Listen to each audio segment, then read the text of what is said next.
Everyone, welcome. I wanted to share something that I've figured out in my own life.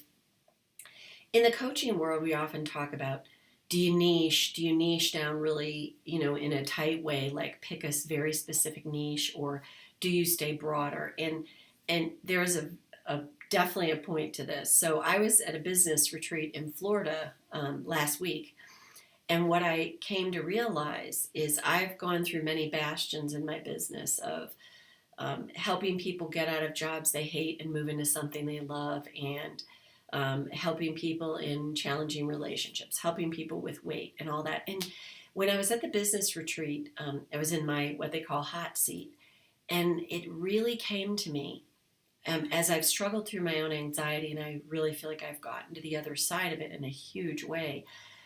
I have really turned back in a much deeper way towards my spirituality in a whole new way. And it's interesting for me because I grew up in this very devout Catholic family.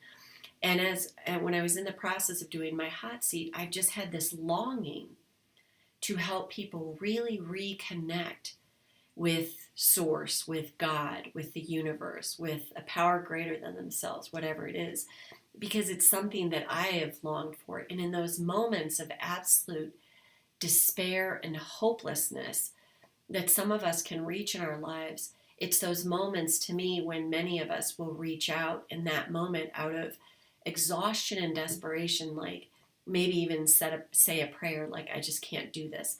I know that's been true in my life, not, doesn't mean it's been true for you. But what I've realized is growing up in this very devout Catholic family, I've known some of the trappings of that. And this is not to bash Catholicism, because my dearest friend that lives here in New Mexico with me, she was raised in a Catholic family and she had a great experience with it. I did not. And what I realized about the programming that I had growing up was all about, you come in as a baby, an infant, you're in birth, and you have to get baptized to free yourself of original sin.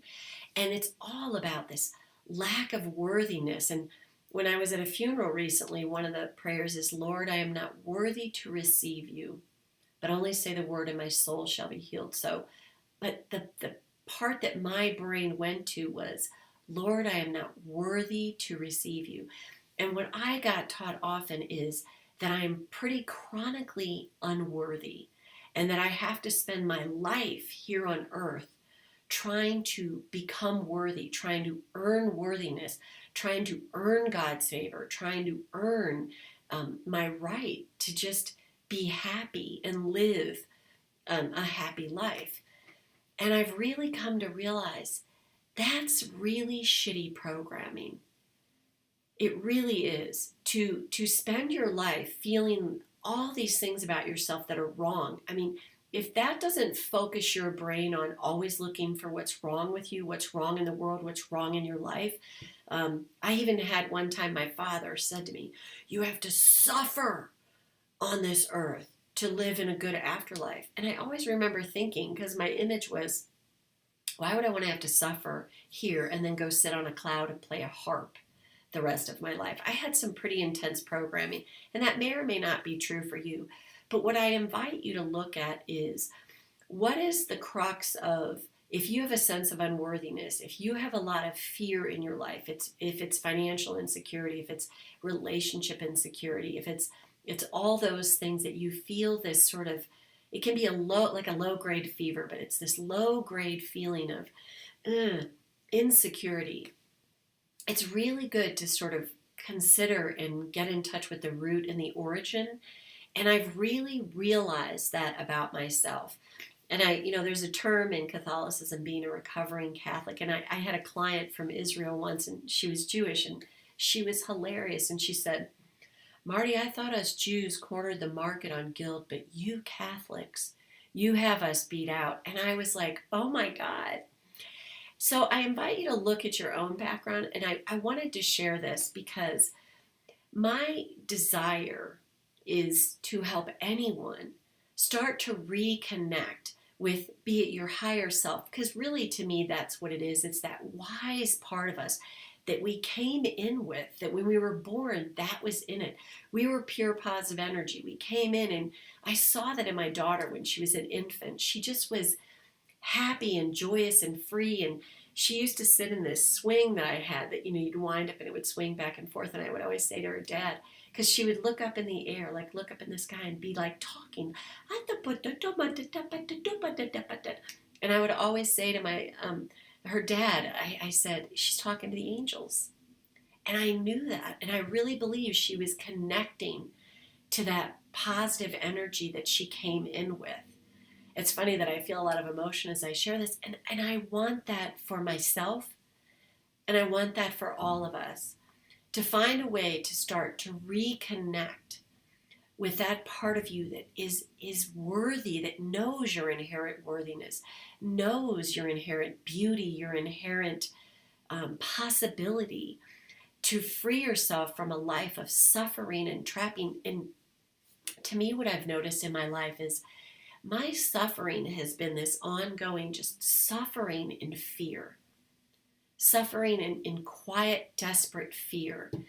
And if you have ever felt this way in your life, I just wanted to share this video with you because there is a way out and there is a way through. And this really is just a message of hope.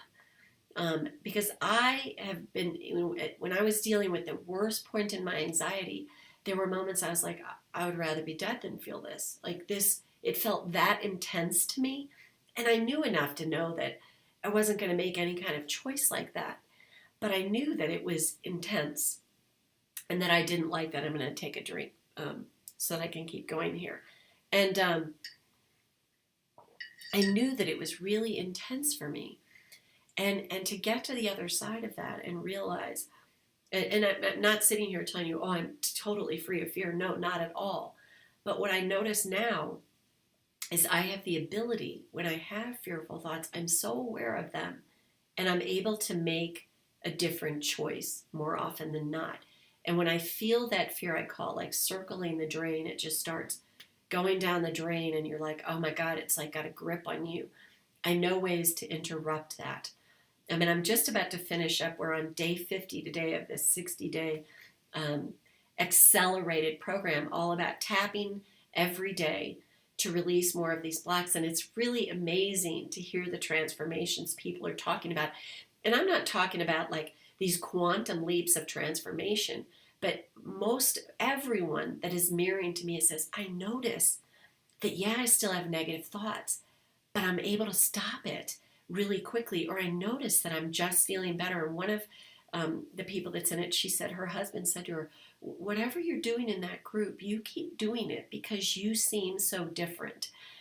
And I wanted to share with you just this, again, a message of hope. So if you have ever felt like it's not going to change, you're not going to figure it out, there absolutely is hope. And I am going to be putting another 60-day program together in the fall, and I'll give you more information on that. But in the interim, if you just want to contact me, I'm happy to do that. You can do that get to know you session. It's 30 minutes. It's free. There's no obligation to do it. It's just, if you just want someone to talk to let me know where you're at. And if nothing else, maybe I can help you find what's the next best step for you.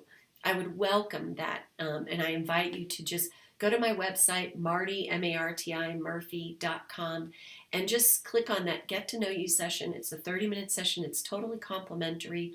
And if you're afraid, like, oh, she's going to try and pressure me into something, it's not about that at all. It's really about just connecting with you. It's nice to connect with people that have connected on my list, and something that I'm saying resonates in some way. So I just invite you to do that.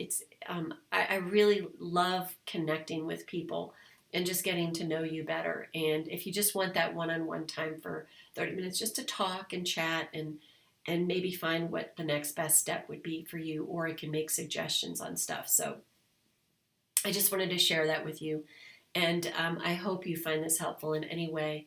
And there is hope. There is hope. There is a way out. So that's it. Bye for now.